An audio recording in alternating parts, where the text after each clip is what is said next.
నమస్తే. నేను మీ ఏడుగొండలు. ఎందరో మహానుభావులందరికీ నా వందనాలు. యూట్యూబ్ ఛానల్ స్వాగతం. పక్కన గంట గుర్తు, కింద వాక్యాలు పెట్టే, పైన ఇష్టపడే గుర్తు.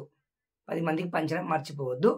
అయితే ఈరోజు నేను మీ ముందుకు ఒక అమూల్యమైన చర్చను తీసుకురావాలని అనుకుంటున్నాను. ఆ చర్చ వేదికలో మీరు తప్పకుండా పాలు పంచుకోండి.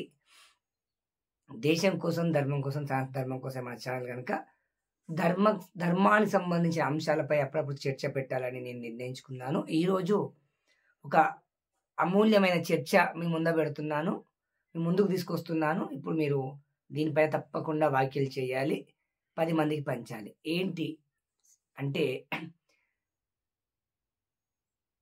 పాలమూరు జిల్లా మిడ్జిల్ మండలం, మరి ఊరుకొండ సంయుక్త గ్రామాల మధ్యలో వెలిసినటువంటి పబ్బతి ఆంజనేయ స్వామి ఆలయం చాలా బ్రహ్మాండంగా అభివృద్ధి చెందింది. చాలా వైభవపేతంగా వెలిగిపోతుంది. దీంట్లో ఎలాంటి సందేహం లేదు. చాలా మంచిది. ఇంకా అభివృద్ధి జరగాలని ఒక ఆధ్యాత్మిక ప్రియునిగా, ఆధ్యాత్మిక వ్యక్తిగా, ఒక భక్తునిగా, సనాతన ధర్మ కార్యకర్తగా నేను మనసా వాచ ఎలాంటి కల్మషం లేకుండా కోరుకోవడం జరుగుతుంది. అయితే చాలామంది మిత్రులు నాకు ఫోన్ చేశారండి. ఏమని చేశారంటే, అన్న, ఊరుకొండపేట ఆంజనేయ స్వామి ఆలయంలో భజన పోటీలు నిర్వహిస్తున్నారా? మేము వద్దాం అనుకుంటున్నాం, మాకు సమాచారం లేదు, తెలుస్తలేదు, బ్యానర్ కొట్టివ్వలేదు, అసలు ఉన్నాయా పోటీలు లేవా అని నన్ను చాలామంది ఫోన్ చేసి అడిగడం జరిగింది. వీడియో ఎక్కడ దాటవేయకండి, పూర్తిగా వినండి. ధర్మం గురించి, సనాతన ధర్మం గురించి మనం చర్చించుకోవాలి, మనం ప్రశ్నించాలి. అప్పుడే మన దేవాలయాలు బాగుపడతాయి. హరినామస్మరణ, శివనామస్మరణ, గురునామస్మరణ ఎక్కడైతే చేయబడుతుందో అక్కడే భగవంతుడు కొలువై ఉంటాడు. అయితే చాలామంది నన్ను అడిగారండి. అయితే నేను కూడా ఓ భక్తునికి ఫోన్ చేశాను, నాకు తెలిసిన వాళ్ళకు. అన్న, భజన పోటీలు నిర్వహిస్తున్నారా? బ్యానర్లో ఫ్లెక్సీలో ఇవ్వలేదు అని అడిగాను. ఒక 10 రోజుల కింద అడిగితే, లేదన్నా, కొంచెం ఇబ్బందిగా ఉంది, నిర్వహించేటట్టు లేదు అన్నారు. సరే ఫోన్లు అని మళ్ళీ ఫోన్లు చేస్తూనే ఉన్నారు. ఎందుకంటే గతంలో మన వీడియోలు తీసాం కదా, కొంచెం మనకు తెలిసి ఉంటుందని చేస్తున్నారు చాలామంది. మళ్ళీ ఫోన్ చేశాను, అన్న, భజన పోటీల దగ్గరికి వచ్చాయి కదా, ఏమైనా నిర్వహిస్తున్నారా ఊరుకొండపేట అభయాంజనేయ స్వామి ఆలయంలో అని అడిగాను నేను.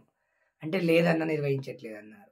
అసలు ఎందుకు, ఏమిటి, ఎలా, ఎందుకు, ఏం జరిగింది అని నేను కొంచెం ఆరా తీయడం జరిగిందండి. అయితే వాస్తవానికి నేను ఊహించిందే నిజము. అయితే ఊరుకొండపేట అంత పెద్ద ఆలయము, ప్రభుత్వ ఆధీనంలో ఉన్న ఆలయం దగ్గర డబ్బులు లేకనా? మరి ఒక దేవాలయాలు, ఒక భజన పోటీలు దేవాలయాలకు సనాతన సంప్రదాయాలను, ఆధ్యాత్మికతను రక్షించవలసిన దేవాలయాలే భజన పోటీలను, భజనలను మరి గాలి కొదిలేస్తే మరి ఎవరు నిర్వహిస్తారండి? ఇవి ఎవరు నిర్వహిస్తారు? నీలాంటి వల్ల మరి మామూలు వ్యక్తులు నిర్వహించలేరండి. ఎందుకంటే దానికి ఒక వ్యవస్థ ఉంటుంది, దానికి ప్రైజ్ మనీ కావాలి, వచ్చిన దాన్ని వ్యవస్థ ఏర్పాటు చేయాలి. అది మామూలు వ్యక్తులు ఒకరో ఇద్దరు చేయలేని పనులు. ఒకవేళ చేసినా అంత పబ్లిక్ రాకపోవచ్చు, వచ్చిన వారికి సౌకర్యాలను సమకూర్చకపోవచ్చును.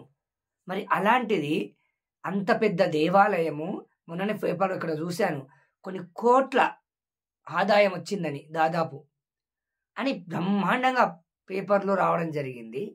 మరి అంత బ్రహ్మాండమైన ఆలయంలో, అంత బ్రహ్మాండంగా విరజిల్లుతున్న శ్రీ పబ్బతి ఆంజనేయ స్వామి ఆలయం దగ్గర భజన పోటీ నిర్వహించడానికి మరి ఎందుకు వీలు కాలేదు?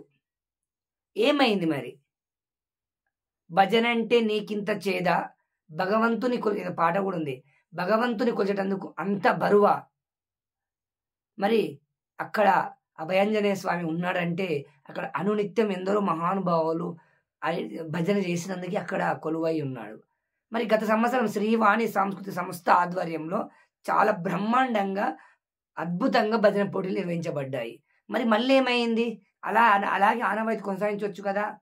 ఇది ఒకసారి ఆలోచించుకోవాలి. ఆలయ కమిటీ, ఆలయ అభివృద్ధి వాళ్ళందరూ కూడా వీడియోని అందరికి షేర్ చేయండి, అందరికి పంచండి. నాకు వాళ్ళపైన ఎలాంటి కోపం లేదు, ఒక బాధ, ఆవేదన నేను తెలియపరుస్తున్న ఒక యూట్యూబర్గా, ఒక ధర్మ ప్రచారంలో భాగంగా. మరి అంత డబ్బు, కొంత అమౌంట్, కొద్ది అమౌంట్ తీసే భజన పోటీలు వెళ్ళిపోతాయి. ఒక 10,000 బహుమతి ఇచ్చుకోలేకపోయారా ఆలయ నిర్వాహకులు? వచ్చిన ఎలాగో అన్నదానం పెడుతుంటారు. వచ్చిన భక్తులకు ఎలాగో అక్కడ అన్నదాతలు సపరేట్‌గా ఉండనే ఉంటారు. ఎందుకు మరి ఏమయింది?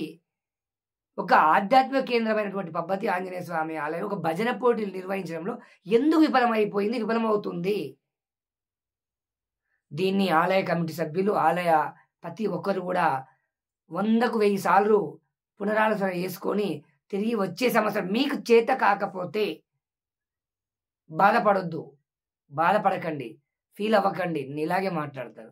మీకు వీలు కాకపోతే అనేక స్వచ్ఛంద సంస్థలు పనిచేస్తున్నాయి ధర్మం కోసం. మరి శ్రీవాణి సాంస్కృతిక సంస్థకు అప్పగించండి. మీరు వాళ్ళకి ఎలాంటి డబ్బులు ఇవ్వకండి. మీరు ఏది ఇవ్వకండి. వాళ్ళకు కొంచెం మాట సహకారం అందించండి. ఆలయ ప్రాంగణంలో కొన్ని వసతులు ఏర్పాటు చేయండి అంతే. మిగతా కార్యక్రమాలన్నీ వాళ్ళు చేసుకుంటారు. వాళ్ళు చూసుకుంటారు. మరి దయచేసి ఊరుకొండపేట, ఊరుకొండ సంయుక్త గ్రామాల పబ్బతి ఆంజనేయ స్వామి ఆలయ నిర్వాహకులకు పబ్బతి జోడించి చెప్తున్నా. అక్కడ హరినామస్మరణ, శివనామస్మరణ, మరి గురునామస్మరణ ప్రతి ఏటా బ్రహ్మోత్సవాల సందర్భంగా జరపవలసిందిగా ప్రాధేయపడుతున్న ఒక హిందూ భక్తునిగా, ఒక సనాతన ధర్మ సంరక్షకునిగా ప్రాధేయపడుతున్నాను. దయచేసి ఈ విషయాన్ని దృష్టిలో పెట్టుకొని పెద్ద మనసు చేసుకొని నన్ను మన్నించి తిరిగి వచ్చే సంవత్సరం నుండి ఎలాగో జరిగిపోయిన గతము తిరిగి రాదు. మరలా రాష్ట్ర స్థాయి పోటీలు పెట్టిన తక్కువేనండి మీకు వచ్చిన ఆదాయానికి. ఆ డబ్బంతా ఏం చేస్తున్నారు అని నేను ప్రశ్నిస్తున్నాను. అంటే చేస్తున్నారు, ధర్మ కార్యక్రమాలు చేయట్లే అనట్లేదు.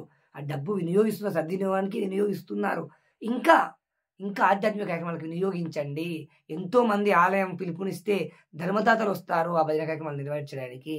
దయచేసి ఊరుకొండపేట మరి పబ్బతి ఆంజనేయ స్వామి ఆలయ అభివృద్ధి కమిటీ సభ్యులందరూ కూడా ఈ విషయాన్ని పెద్ద మనసు చేసుకొని నన్ను మన్నించి మరి ఈ అంశాన్ని దృష్టిలో పెట్టుకొని మళ్ళీ వచ్చే సంవత్సరము మీ వల్ల తీరుతుంది. ఒక రోజు కేటాయించండి. బ్రహ్మాండంగా మరి అందరి భజన భక్తులకు ఆహ్వానం పలికి కన్నుల పండగ భజన పోటీలు నిర్వహించాలని నేను కోరుకోవడం జరుగుతుంది. జై శ్రీరామ్, జై హింద్, జై భారత్ మాత.